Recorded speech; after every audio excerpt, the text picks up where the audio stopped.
ஆரோக்கியமான வாழ்க்கைக்கு Aaravil health mix auraville.in வெப்சைட்ல இருந்து வாங்கலாம். இந்த மாதிரி மனநலம் பாதிக்கப்பட்டவங்க அமாவாசை பௌர்ணமி நாட்களில் மட்டும் வித்தியாசமாக நடந்துப்பாங்க. அதுலேயும் குறிப்பாக அமாவாசை வந்துருச்சுன்னா ரொம்ப அமைதியாகவும், பௌர்ணமி அப்போ ரொம்பவே மூர்க்கத்தனமாக மாறிடுவாங்க அப்படின்னு ஒரு பக்கம் சொல்லுவாங்க. நிறைய சினிமாக்கள்லையுமே கூட போச்சு அமாவாசை வரப்போகுது, பௌர்ணமி வரப்போகுது, பைத்தியம் முத்த போகுது அப்படிங்கிற மாதிரிலாம் கூட சொல்லியிருப்பாங்க. அமாவாசைக்கு என் பொண்ணுக்கு பைத்தியம் பிடிக்கும். பைத்தியமா? இது நிஜமாலே உண்மையா அப்படின்னு கேட்டோம்னா என்ன சொல்றாங்கன்னா, அமாவாசை பௌர்ணமி நாட்கள் அப்போ அந்த நிலாவுடைய தாக்கம் பூமியில ரொம்ப அதிகமா இருக்கும். அதனாலதான் கடல் அலைகள் நிறைய பொங்கி வருது. அதே மாதிரிதான் அது மனிதனோட உடம்புலயும் ஒரு தாக்கத்தை ஏற்படுத்தி, குறிப்பா இந்த மனநலம் பாதிக்கப்பட்டவங்களுக்கு ரொம்ப அதிகமான தாக்கத்தை ஏற்படுத்துது. அதனாலதான் அவங்க இப்படி மாறுறாங்க அப்படிங்கிற மாதிரி சொல்றாங்க. இது நிஜமாலே உண்மையா? இதை பத்தி தான் நம்மளுடைய இன்னைக்கு உரிமை ஷோல பார்க்க போறோம்.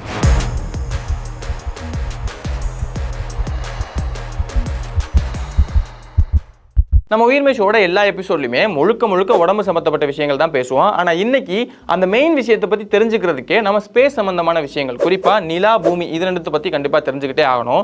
இப்போது அந்த குறிப்பிட்ட 2 நாட்களில் நிஜமானே மனநலம் பாதிக்கப்பட்டவங்களுக்கு ஏதாவது பிரச்சனை அதிகமாக ஏற்படுமா அப்படின்னு தெரிஞ்சுக்கிறதுக்கு முதல்ல அமாவாசை, பௌர்ணமி இது ரெண்டும் எப்படி ஏற்படுது அப்படிங்கிறத நான் இப்போ உங்களுக்கு செஞ்சே காட்ட போகிறேன். இப்போ நான் தான் பூமி, இதுதான் நிலா, இது சூரியன் வச்சுக்கோங்க. சூரியனும் நிலாவும் வேற கலரில் இருக்குது, அதை கண்டுக்காதீங்க. இப்போது பூமிக்கும் சூரியனுக்கும் நடுவில் இந்த நிலா வரும்போது என்ன ஆகுது அப்படின்னு பாருங்கள். இப்படி தான் ஆகும். அதாவது அமாவாசை அன்னைக்கு நமக்கு நிலாவே தெரியாது இல்லையா? அது ஏன்னா இந்த மாதிரி பூமிக்கும் சூரியனுக்கும் நடுவில் நிலா இருக்கும்போது அந்த பக்கம் தான் சூரியனோட எல்லா ஒளியுமே நிலா மேலே படும். நமக்கு இந்த பக்கம் தான் நிலா தெரியும். அப்படிங்கிறதுனால நிலா மொத்தமாகவே தெரியாது, ஏன்னா அந்த பக்கம் வெளிச்சமே இல்லை. Okay, right. இப்போது நிலா கொஞ்சம் கொஞ்சமாக இந்த பக்கம் அப்படியே சுற்றி, பூமியை சுற்றி தானே எப்போ வந்துட்டு இருக்கு. அந்த மாதிரி சுற்றி வரும்போது என்ன ஆகுது அப்படின்னு பாருங்கள். கொஞ்சம் கொஞ்சமாக நிலா நமக்கு தெரிய ஆரம்பிக்கும். அதாவது ஒரு பக்கம் தான் நமக்கு தெரிய ஆரம்பிக்குது இல்லையா? இதுதான் நம்ம வளர்பிறை அப்படின்னு சொல்லுவோம். அதாவது கொஞ்சம் கொஞ்சமாக நிலா தெரிய ஆரம்பிக்கும். இங்கே வரும்போது பாதி தான் தெரியும். அப்படியே சுற்றி ஆப்போசிட் சைடில் வரும்போது, அதாவது இந்த தடவையும் சூரியன், நிலா, பூமி ஒரே நேர்கோட்டில் தான் இருக்குது. ஆனால் பூமிக்கு இந்த பக்கமாக அது இருக்கும்போது என்ன ஆகுதுன்னா, சூரியனோட மொத்த ஒளியுமே நமக்கு நிலா மேலே படுது. அதனால் நமக்கு பூமியிலேருந்து மொத்த நிலாவுமே நல்லா தெரியுது. இதுதான் பௌர்ணமி. அடுத்து மறுபடியும் இந்த நிலா சுற்றி வரணும் இல்லையா? அப்படி சுற்றி வரும்போது என்ன ஆகுதுன்னு பார்த்தீங்கன்னா, நிலா கொஞ்சம் கொஞ்சமாக மறைய ஆரம்பிக்கும். இதுதான் தேய்பிறை அப்படின்னு சொல்கிறாங்க. கொஞ்சம் கொஞ்சமாக மறையும். இங்கே வரும்போது பாதி மறைஞ்சிரும். அப்படியே மறுபடியும் ஃபுல் ரொட்டேஷனை முடித்து நடுவில் நிற்கும் போது மொத்தமாக மறைஞ்சிரும். இதுதான் மறுபடியும் அமாவாசை. இந்த சைக்கிள் தொடர்ந்து நடந்துக்கிட்டே இருக்கும். இந்த சைக்கிள் ஒரு தடவை நடந்து முடியறதுக்கு 29.5 நாட்கள் ஆகும். இப்போ மெயின் விஷயத்துக்கு வருவோம். அமாவாசை பௌர்ணமி அன்னைக்கு நிலாவோட தாக்கம் பூமியில் அதிகமாக இருக்கும். அதனால தான் கடல் தண்ணி அதிகமாக பொங்கி வருது. அதே விஷயத்தை மனிதனோட உடம்புக்கு எடுத்துக்கிட்டோம்னா, மனிதனோட உடம்புல 70% அதிகமாக தண்ணி தான் இருக்குது. அப்போ அதே நிலாவோட தாக்கத்தால் நம்ம மனுஷனோட உடம்புலையும் நிறைய பாதிப்புகள் ஏற்படும். அவங்க சந்தோஷமாக இருந்தாங்கன்னா ரொம்ப சந்தோஷமாக இருப்பாங்க, துக்கமாக இருந்தாங்கன்னா ரொம்ப துக்கமாயிடுவாங்க. என்னைக்குன்னா அந்த அமாவாசை பௌர்ணமி நாட்களில். அதுவே மனநலம் பாதிக்கப்பட்ட எடுத்துக்கிட்டோம்னா அவங்க இன்னும் ரொம்ப அதிகமா மூர்க்கத்தனமாவோ இல்ல ரொம்ப அமைதியாவோ மாற ஆரம்பிச்சிருவாங்க அப்படின்னு சொல்றாங்க. இது உண்மையா பொய்யா அப்படின்னு கேட்டோம்னா இதுல ரெண்டுமே இருக்கு. இதுல அமாவாசை பௌர்ணமி அன்னைக்கு கடல் அதிகமா பொங்குறது ஏன் அப்படின்னு பார்த்தோம்னா, பூமி, நிலா ரெண்டுமே ஒன்னு ஒரு ஈர்ப்பு விசையால பிடிச்சி இழுத்துக்கிட்டே தான் இருக்கு. இதுல பூமியோட ஈர்ப்பு விசை கொஞ்சம் அதிகமாவே இருக்கு அப்படிங்கிறதுனால நிலா பூமியை சுத்தி வந்துகிட்டே இருக்கு. அதுவே நிலாவோட ஈர்ப்பு விசை கம்மியா தான் இருக்கு அப்படிங்கிறதுனால அது பூமியோட மையத்தை பிடிச்சி இழுக்க ட்ரை பண்ணுது. அப்படி இழுக்கும் போது அந்த மையம் நசுங்கி சைடு வாக்கில் இந்த மாதிரி ஒரு பல்ஜ் உருவாகுது. இப்போ இந்த மாதிரி பல்ஜ் உருவாகிறதுல சுற்றி இருக்கக்கூடிய தண்ணி தான் ரொம்ப அதிகமாக பல்ஜ் ஆகி வெளியே வந்துகிட்டே இருக்கு. அதுக்குள்ளே நம்ம பூமி தொடர்ந்து சுற்றிக்கிட்டே இருக்கு. இப்படி நடக்கிறதுனால இங்கே டைட்ஸ் உருவாகுது. அதாவது டைட்ஸுங்கிறது நார்மலாகவே கடலுக்கு போய் பார்த்தோம்னா கடல் அலைகள் கரைக்கு வந்துட்டு போகும். இது எல்லாத்தையுமே வேவ்ஸ், அதாவது அலைகள்னு சொல்லுவோம். அதுவே டைட்ஸ் அப்படின்னா கடல் தண்ணி ஒட்டுமொத்தமாகவே மேலே ஏறி மறுபடியும் இறங்கி மறுபடியும் மேலே ஏறி மறுபடியும் இறங்கி இது தொடர்ந்து நடந்துகிட்டே இருக்கும். இதுதான் டைட்ஸ், அதாவது ஓதம்னு சொல்லுவாங்க. ஆனால் இதை நிலா மட்டும் பண்ணுறது இல்லை. இதில் இன்னொருத்தனுக்கும் முக்கியமான பங்கு இருக்கு. அவன் தான் சூரியன். நிலா எப்படி பூமியோட மையத்தை பிடிச்சி இழுக்குதோ அதே மாதிரி தான் சூரியனுமே நம்ம பூமியோட மையத்தை நசுக்கி அங்கே ஒரு பல்ஜை ஏற்படுத்துது. அந்த பல்ஜ் காரணமாக, அதாவது இந்த ரெண்டுத்தோட பல்ஜ் காரணமாக தான் இங்கே நமக்கு ஓதம் தொடர்ந்து ஏற்பட்டுக்கிட்டே இருக்கு. இந்த ஓதம், அதுக்கப்புறம் அலைகள், இது எல்லாமே அமாவாசை பௌர்ணமி இந்த 2 நாட்கள்லையுமே ரொம்ப அதிகமாக இருக்கும் மற்ற நாட்களை கம்பேர் பண்ணும்போது. இது ஏன் அந்த 2 நாட்களில் மட்டும் அதிகமாக இருக்குது அப்படின்னா, நம்ம ஆரம்பத்தில் அமாவாசை பௌர்ணமி எப்படி உருவாகுதுன்னு பார்த்தோம். பூமி, நிலா, சூரியன் மூணுமே ஒரே நேர்கோட்டில் இருக்கும்போது தான் அந்த 2 நாட்களும் வருது. அப்படி மூணுமே ஒரே நேர்கோட்டில் இருக்கிறதுனால அந்த நிலா, சூரியன் இதோட எஃபெக்ட் பூமியில் கொஞ்சம் அதிகமாகவே இருக்கும். அதனால தான் அந்த குறிப்பிட்ட நாட்களில் இந்த கடல் அலைகள் கொஞ்சம் அதிகமாகவே பொங்கி வருது. இதை கரெக்டாக தான் சொல்கிறாங்க. ஆனால் அதுவே கடல் தண்ணியில் ஒரு மாற்றம் ஏற்படுற மாதிரியே தான் நம்ம உடம்புக்குள்ளேயுமே 70% மேலே தண்ணி இருக்குது. அப்போ நம்ம உடம்புலையுமே மாற்றம் ஏற்படுது அமாவாசை பௌர்ணமி அன்னைக்கு அப்படின்னு சொல்கிறாங்க இல்லையா? அது ஏன் அப்படின்னா அதுக்கு ஒரு செய்முறை உதாரணத்துக்கு இப்போ இந்த பாட்டிலை எடுத்துக்கலாம். இந்த பாட்டிலுக்குள்ள நீங்கள் ஃபுல்லாக தண்ணியை ஊற்றுறீங்களோ இல்லை பாதி தண்ணியை ஊற்றுறீங்களோ எவ்வளோ வேணால் தண்ணியை ஊற்றிங்க. தண்ணியை ஊற்றிட்டு அமாவாசை பௌர்ணமி அன்னைக்கு நீங்கள் எங்கே வேணால் கொண்டு போய் வைங்க இந்த பூமிக்கு மேலே. அப்போது இதுக்குள்ளே இருக்கக்கூடிய தண்ணியில் ஏதாவது மாற்றம் ஏற்படுமா அப்படின்னு கேட்டிங்கன்னா கண்டிப்பாக ஏற்படாது. எல்லாருமே ஒத்துக்குவீங்க இல்லையா? அவ்வளோதான் விஷயம். அதாவது கடல் தண்ணியோட அளவு பூமியில் ரொம்ப ரொம்ப ரொம்ப அதிகமாக இருக்குது. அதே மாதிரி அது பூமியில் ரொம்ப ஃப்ரீயாக ஃப்ளோ ஆகிட்டு இருக்கு. அப்படிங்கிறதுனால இந்த நிலாவுடைய தாக்கம் அந்த தண்ணியில் கொஞ்சம் அதிகமாகவே இருக்குது. அதனால தான் அது பல்ஜ் ஆகி சுற்றிக்கிட்டே இருக்குது. ஆனால் அதுவே இந்த பாட்டில் இருக்கக்கூடிய தண்ணி எடுத்துக்கிட்டிங்கன்னா அது கடல் தண்ணியை ஒப்பிடும்போது ரொம்ப ரொம்ப ரொம்ப ரொம்ப கம்மி. கரெக்டாக? அதே மாதிரி இந்த பாட்டிலுக்குள்ளே இருக்கக்கூடிய தண்ணிக்கு மேலே இந்த பாட்டில், வெளியில் இருக்கக்கூடிய காற்று, பூமியோட ஈர்ப்பு விசைன்னு இதெல்லாமே தொடர்ந்து ஒரு எஃபெக்டை ஏற்படுத்திக்கிட்டே இருக்குது. இதெல்லாம் உருவாக்கக்கூடிய இந்த எஃபெக்ட்டுங்கிறது அவ்வளோ தூரம் தள்ளி இருக்கக்கூடிய நிலாவோட எஃபெக்டை கம்பேர் பண்ணும்போது ரொம்ப ரொம்ப ரொம்ப ரொம்ப கம்மி. இல்லவே இல்லை அப்படின்னு சொல்கிற அளவுக்கு கம்மி தான். அதனால தான் இதில் இருக்கக்கூடிய இந்த தண்ணியில் அந்த நிலாவால் எந்த எஃபெக்டையும் ஏற்படுத்த முடியல. அதே தான் மனுஷங்களோட உடம்புலையும். மனுஷங்களோட உடம்பு 70% மேலே தண்ணியால் ஆகியிருந்தாலுமே கூட அந்த தண்ணிங்கிறது நம்ம ரத்தத்தில் அதிகமாக கலந்துருக்கு, நம்ம செல்ஸுக்குள்ளெல்லாம் ட்ராப் ஆகிருக்கு. இந்த எல்லாத்தையுமே எது கண்ட்ரோல் பண்ணுதுன்னா நம்மளுடைய இதயம் தான் கண்ட்ரோல் பண்ணி எங்கே போகணும் எங்கே வரணும், அதாவது ரத்தம் எங்கே போகணும் வரணுங்கிறதெல்லாம் கண்ட்ரோல் பண்ணிட்டு இருக்கு. அப்போது எப்படி இந்த பாட்டிலுக்குள்ளே இருக்கக்கூடிய தண்ணி ரொம்ப ரொம்ப கம்மியோ அதே மாதிரி தான் மனிதர்களோட உடம்புக்குள்ளே இருக்கக்கூடிய தண்ணியும் நிலாவோட எஃபெக்டை கம்பேர் பண்ணும்போது ரொம்ப ரொம்ப ரொம்ப கம்மி தான். அப்படிங்கிறதுனால நிலாவால் மனிதர்களோட உடம்புக்குள்ளே இருக்கக்கூடிய தண்ணி மேலே எந்த விதமான எஃபெக்டையும் ஏற்படுத்தவே முடியாது. நீ சொன்னால் எல்லாமே கரெக்டாக இருக்குமா, நீ சொன்னால் நாங்கள் எல்லாத்தையுமே கேட்டணுமா அப்படின்னு உங்களுக்கு ஒரு கேள்வி வருதுன்னா, இப்போ நான் சொன்னது எல்லாமே அறிவியல் தரவுகள் படி இருக்கக்கூடிய விஷயங்கள் தான். இதோட ரியாலிட்டி என்ன அப்படின்னு தெரிஞ்சுக்கிறதுக்காக தான் கீழ்ப்பாக்கத்தில் இருக்கக்கூடிய சென்னை மனநல மருத்துவமனைக்கு போய் அங்கே இருக்கக்கூடிய மருத்துவர்கள்கிட்ட நாங்கள் பேசணும். அவங்க என்ன சொல்கிறாங்க அப்படிங்கிறத நீங்களே கேளுங்க.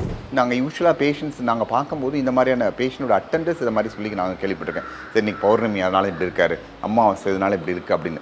நீங்கள் இது மாதிரி டிப்ரெஷன் மேனியான்னு கரெக்டாக சொல்ல மாட்டாங்க. பட் அவங்க சொல்லுவாங்க, சார் இது அமாவாசைனால அதிகமாக ப்ராப்ளம் வர மாதிரியும் இந்த மாதிரி பௌர்ணமி நாள் ப்ராப்ளம் அதிகமாக இருக்கும். மக்கள் பேஷண்ட்ஸ் பேஷண்ட் அட்டண்டர்ஸ் சொல்லியிருக்காங்க. பட் இது என்னென்னா நம்ம இந்த மென்டல் இல்னஸே வந்து ப்ரீவியஸ் இதுக்கு பேரே லூனாட்டிக் அப்படின்னு தான் பேர். ஏன்னா நம்ம மூணோட சம்மந்தப்பட்டு தான் இந்த லூனாட்டிக் என்ற பேரே வந்துச்சு. இதுக்கு டைரெக்டான ஆன்சர் இல்லாட்டாலும் சில விஷயங்களை நான் இன்டைரக்டாக சொல்கிறேன். அதாவது சீஸ்னலாக சில டிஸார்டர்ஸ்லாம் இருக்கும். இந்த சைக்காட்ரியில் சில டிஸார்டர்ஸ் வந்து என்ன ஆகும் அப்படின்னா உங்களுக்கு காலத்துக்கு ஏற்பட கொஞ்சம் மாற்றங்கள் வரும். நம்ம உடம்பே sometimes we called circadian rhythm தான் சொல்லுவோம். அப்படின்னா என்ன அர்த்தம் அப்படின்னா நம்ம உடம்புல வந்து சில விஷயங்கள் கால சக்கரத்துக்கு ஏற்றாப்புல கொஞ்சம் மாறும். நைட் நான் போய் தூங்குவோம் இல்லையா, ஹார்மோனில் காலையில் அதிகமாக இருக்கும் சில ஹார்மோன் சேஞ்சஸ் அது மாதிரி இருக்கும். அதேமாதிரி மென்ஸ்ட்ரேஷன்ஸ் தட் அதுவுமே அப்படி தானே, கரெக்டாக 28 நாள் சைக்கிள்ஸு ஒரு. ஸோ இதெல்லாமே நம்ம உடம்புலையே சில ரிதங்கள் பேஸ்ட் ஆன் த சீசனல்ஸை பொறுத்து இருக்குது. சைக்காட்ரியும் இந்த சீசனை பொறுத்து சில டிஸார்டரே இருக்குது. For example premenstrual dysphoric disorder அப்படின்னா அதாவது ஒவ்வொரு மென்ஸ்ட்ரல் முன்னாடி மட்டும் சில ப்ராப்ளம்ஸ் வரும். அதாவது அவங்க ரொம்ப கோவப்படுவாங்க, எரிச்சல் படுவாங்க, கத்துவாங்க, அது மாதிரி. அதுக்கப்புறம் அந்த மென்ஸ்ட்ரல் வந்தோன்னா நார்மலாக போயிடும். அது because of the hormonal changes. அதே மாதிரி சீசனல் அஃபெக்டிவ் டிஸார்டர் அப்படின்னு ஒன்று இருக்குது. அப்படின்னா என்ன அர்த்தம் அப்படின்னா எவ்ரி சீசனில் அந்த டிஸார்டர் வரும். ஃபார் எக்ஸாம்பிள் மேனியா அப்படின்னா மே மாதம், வின்டரில் ஃபுல்லாக டிப்ரெஷன். ஆனால் அது வந்து தொடர்ந்து 3 வருஷம். இப்போ ஃபார் எக்ஸாம்பிள் இந்த வருஷம் எனக்கு டிசம்பரில் அந்த டிப்ரெஷன் வந்ததுன்னா அடுத்த வருஷம் வரணும். அதுக்கு அடுத்த வருஷம் டிப்ரெஷன் வந்துச்சுன்னா நாங்கள் வந்து அது சீசனல் அஃபெக்டிவ் டிஸார்டர் அப்படின்னு சொல்கிறோம். And light therapy sometimes for treatment of depression. ரொம்ப டிப்ரெஷன் இருக்குது அப்படின்னா தூங்காமல் இருக்கிறதுக்கு லைட் தெரப்பி அதெல்லாம் இருக்குது. பட் நீங்கள் சொன்ன அப்சர்வேஷன்ஸ் ஈவன் தோ எல்லாரும் சொல்கிறாங்களே தவிர பட் அதுக்கான சயின்டிஃபிக்கான எவிடன்ஸு கிடையாது. அதாவது Moon days, full Moon days is for mania, new Moon days for depressions அப்படின்னு தெரியாது. நான் என்ன நினைக்கிறேன் அப்படின்னா மக்கள் வந்து சில விஷயங்களை அப்சர்வ் பண்ணும்போது ஈஸியாக உள்ள நாளை ஈக்குவேட் பண்ணுறதுக்கு ஈஸியாக இருக்கும். For example no moon day, அமாவாசை 2 நாள் அவன் தூங்க மாட்டான், 3ஆவது நாள் வந்து அமாவாசை வந்தோடனே பாரு அமாவாசைனால அவன் சரியாக தூங்கலை அப்படிம்பாங்க. மற்ற நாள் இப்போ ஃபார் எக்ஸாம்பிள் பஞ்சமி நமக்கு தெரியுமா 5ஆவது நாள், அஷ்டமி 8ஆவது நாள், அதை நம்ம நோட் பண்ண மாட்டோம். பட் ஃபுல் மூன் டேயும் நோ மூன் டேயும் நம்ம மக்கள் நோட்டீஸ் பண்ணுறதுனால அந்த பிஹேவியர்ஸ் வரதை மேபி அதோட ஈக்குவேட் பண்ணிக்குவாங்கன்னு நினைக்கிறேனே தவிர பட் அதுக்கான ஃபுல் எவிடன்ஸு சயின்டிஃபிக்காக டெஸ்ட் பண்ணி ப்ரூஃப்கள் இன்னும் இல்லை. So these are belief system in our community, not only in community, in world வைஸாக இருக்குன்னு நினைக்கிறேன். அதனால் அதுக்கான ஃபுல் எவிடன்ஸ் இன்னமும் இல்லை சார் அப்படின்னு தான் நான் சொல்லுவேன். அதாவது சயின்டிஃபிக்காக இது 3 டேஸில் இது வரும் அப்படின்னு கண்டிப்பாக யாராலும் சொல்ல முடியாது. அதாவது இப்படி ஒரு விஷயம் இருக்கிறதா நாமளே ஏற்கனவே நம்ம மனசுக்குள்ளே ப்ரீஜுடியூஸாக ஒரு நினச்சிக்கிட்டு அவங்க மற்ற நாட்களில் கூட மூர்க்கமாக இருந்திருப்பாங்க. ஆனால் அதெல்லாம் நம்ம பெருசாக கண்டுக்காம அந்த நாட்களில் மூர்க்கமாகறத மட்டும் எடுத்துக்கிட்டு பௌர்ணமியால் தான் இப்படி நடக்குது, அமாவாசையால் தான் இப்படி நடக்குதுன்னு சொல்லி நாமளாவே அதை சிந்திச்சுக்கிறோமே தவிர நிஜத்தில் அந்த மாதிரி இல்லை. ஒருவேளை இது நிஜமாலே உண்மையாக இருந்திருந்தா உலகம் முழுக்கவே நிறைய மனநல மருத்துவமனைகள் இருக்குது. அவங்க எல்லாமே இது ஒரு கேஸ் ஸ்டடி எடுத்து அதை ரெக்கார்ட் பண்ணி அதுக்கப்புறம் நிறைய ரிசர்ச்சஸ்லாம் போய் இன்னியான நமக்கும் உண்மை தெரிய வந்திருக்கும். ஆனால் அந்த மாதிரி எதுவுமே இது வரைக்கும் நடக்கல இல்லையா? அப்போ அதை வச்சு பார்க்கும்போதும் நாம இந்த அறிவியல் தரவுகள் படி வச்சு பார்க்கும்போதும் இந்த டாக்டர் சொல்றதெல்லாம் வச்சு பார்க்கும்போதுமே இந்த மாதிரி ஒன்று நடக்கிறதா நாம தான் நினச்சிக்கிறோமே தவிர மற்றபடி இதுக்கும் நிலாவுக்கோ இல்லை சூரியனுக்கோ எந்த விதமான சம்மந்தமும் கிடையாது. சாரி கைஸ், உங்கள் 2 பேரையும் தப்பாக சந்தேகப்பட்டாங்க. உன்னே தான் ரொம்ப சந்தேகப்பட்டாங்கப்பா. இதுதாங்க விஷயம். இப்போ இந்த நிலாவாலேயோ இல்லை இருட்டாலேயோ நம்ம உடம்புல எந்த எஃபெக்ட்டுமே இல்லையா அப்படின்னு கேட்டிங்கன்னா ஒரு முக்கியமான எஃபெக்ட் இருக்க தான் செய்யுது. என்னன்னா ஆதி காலத்துலேருந்து எடுத்து வந்தோம்னா மனிதர்கள் பகல் நேரத்தில், அதாவது சூரியன் இருக்கக்கூடிய நேரத்தில் வெளியே போய் வேட்டையாடுவாங்க, உணவு தேடுவாங்க, சாப்பிடுவாங்க, ஆக்டிவிட்டி செய்வாங்க, இந்த மாதிரி நிறைய விஷயங்கள் செஞ்சுக்கிட்டே இருப்பாங்க. இரவு ஆக ஆக, அதாவது சாயந்தரத்துக்கு மேலே வெளிச்சம் குறைய நம்ம போய் தூங்கிடுவோம். இப்போ இதை கரெக்டாக பண்ணணும் அப்படிங்கிறதுக்காக தான் நம்ம உடம்புல இயற்கையாகவே மெலட்டோனின் இருக்குது. அது சுற்றி இருட்டு ஆக ஆக நம்ம உடம்புல கொஞ்சம் அதிகமாக சுரக்க ஆரம்பிச்சு நமக்கு தூங்குற எஃபெக்டை ஆட்டோமேட்டிக்காக கொடுத்து நம்மளும் தூங்க போயிடுவோம். ஆனால் இப்போ நான் அடுத்து சொல்ல போகிறது நிறைய தடவை கேட்டிருப்பீங்க தான், இருந்தாலும் நான் அவரோட சொல்கிறேனே. ஆனால் இந்த இயற்கையான ப்ராசஸே நம்மளோட டிஜிட்டல் ஸ்க்ரீன்ஸு, ஃபோன்ஸ், இந்த மாதிரியான விஷயங்கள்லாம் குறைச்சிட்டு வருது அப்படிங்கிறது தான் உண்மை. இப்போ சொல்லலாம், நான் இந்த வீடியோவே ஃபோனில் தான் பார்க்குறேன், அதுவே டிஜிட்டல் ஸ்க்ரீன் தானே அப்படிங்கன்னா அது கரெக்ட் தான். ஆனால் இப்போ சொல்ல வர்றது என்னன்னா, நீங்கள் என்ன தான் டிஜிட்டல் ஸ்க்ரீன் யூஸ் பண்ணுறீங்க, ஃபோன் பார்க்குறீங்க, எல்லாமே இருந்தாலுமே ஒரு பாயிண்ட்டுக்கு மேலே அதை ஆஃப் பண்ணிட்டு தூங்குறது தான் கண்டிப்பாக நல்லது. இது பூமர் மாதிரி தெரிஞ்சாலுமே கூட பரவாயில்ல. Sleep is more important. சரியான நேரத்தில் தூங்குறதும் சரியான நேரத்தில் எந்திரிக்கிறதும் ரொம்ப ரொம்ப ரொம்ப முக்கியம். அதுதான் நம்ம உடம்ப கரெக்டாக எப்பயுமே வச்சுக்கும். ஏற்கனவே உயிர்மை எபிசோட்ல 2-3 தடவை நான் சொல்லியிருக்கேன், இருந்தாலும் மறுபடியும் சொல்கிறேன், கரெக்டான நேரத்துக்கு தூங்குங்க, கரெக்டான நேரத்துக்கு எந்திரிச்சுங்க.